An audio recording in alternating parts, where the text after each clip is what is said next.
Hi నమస్తే అండి. Welcome back to Shri Satya recipes. ఈ వీడియోలో వంకాయతో పచ్చి పులుసు చేయడం చూపిస్తున్నాను.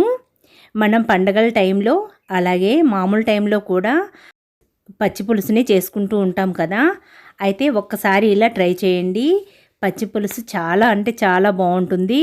చేయటం కూడా చాలా ఈజీ. పూజల టైంలో అత్తేసరి అన్నంతో పాటుగా ఇలా పచ్చి పులుసుని చేసుకొని కొద్దిగా నెయ్యి వేసుకొని తింటే చాలా బాగుంటుంది. నేనైతే పూజల టైంలో ఇలా పచ్చి పులుసుని తప్పకుండా చేస్తూ ఉంటాను.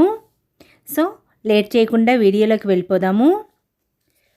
స్టవ్ పై పుల్కా ప్యాన్ కానీ లేకపోతే మనం వాడుకొని చిల్లులు గరిటె ఏమైనా ఉన్నా అది, లేకపోతే ఒక ఫోర్క్ స్పూన్కి వంకాయని గుచ్చి స్టవ్ పై పెట్టి లో ఫ్లేమ్లో కాల్చుకోవాలి.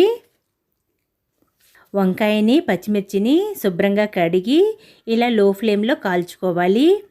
పచ్చి పులుసుకి తెల్ల వంకాయలు అయితేనే చాలా బాగుంటాయండి.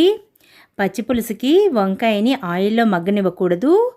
కాల్చుకుంటేనే పచ్చి పులుసు ఆ స్మోక్ స్మెల్తో చాలా బాగుంటుంది. సో ఇలా పచ్చిమిర్చి కాలిన తర్వాత వీటిని తీసేసి వంకాయని మొత్తం బాగా కాల్చుకోవాలి. అంతలో ఒక పెద్ద నిమ్మ సైజ్ అంతా చింతపండుని తీసుకొని నానబెట్టుకుందాము. వంకాయ కూడా పూర్తిగా కాలింది. చూస్తున్నారు కదా, ఇలా నొక్కి చూస్తే మెత్తగా అయిపోవాలి.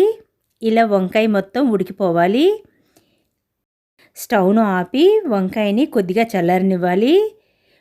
వంకాయ చల్లారిన తర్వాత పైన తీయగలిగినంత తొక్కని తీసుకోవాలి. అలాగని మొత్తం తీయకూడదు. పచ్చి పులుసులో ఆ ఫ్లేవర్ అనేది బాగుంటుంది. ఇలా కొద్దిగా ఉంచి తీయాలి. మనం వంకాయని చెక్ చేసుకోవాలి. లోపల బాగుందో లేదో చూసుకొని బౌల్లోకి కట్ చేసి వేసుకోవాలి. అలాగే కాల్చిన పచ్చిమిర్చిని కూడా వేసుకోవాలి. టేస్ట్కి తగినంత సాల్ట్ వేసి బెల్లం పొడిని కూడా వేసుకోవాలి.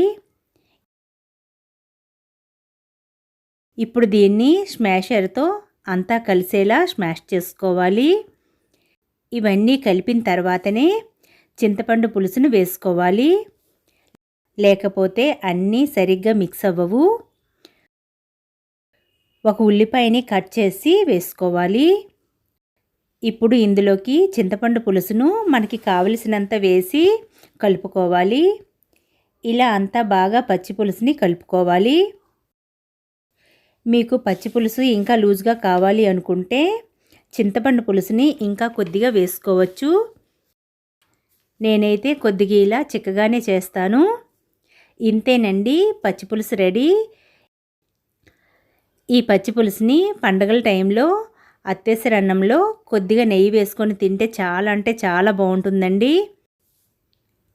మామూలు రోజుల్లో కూడా ఇలా పచ్చి పులుసుని చేసుకొని వేడివేడి అన్నంలో వేసుకొని తింటే చాలా బాగుంటుందండి. సో తప్పకుండా ఇలా ఒకసారి ట్రై చేయండి. ఈ వీడియో మీకు నచ్చినట్లయితే లైక్ చేయడం మాత్రం మర్చిపోకండి. మీ ఫ్రెండ్స్కి, బంధువులకి షేర్ చేయండి. మన ఛానల్ని కొత్తగా చూస్తున్న వారైతే ప్లీజ్ సబ్స్క్రైబ్ చేసుకోండి. Thank you.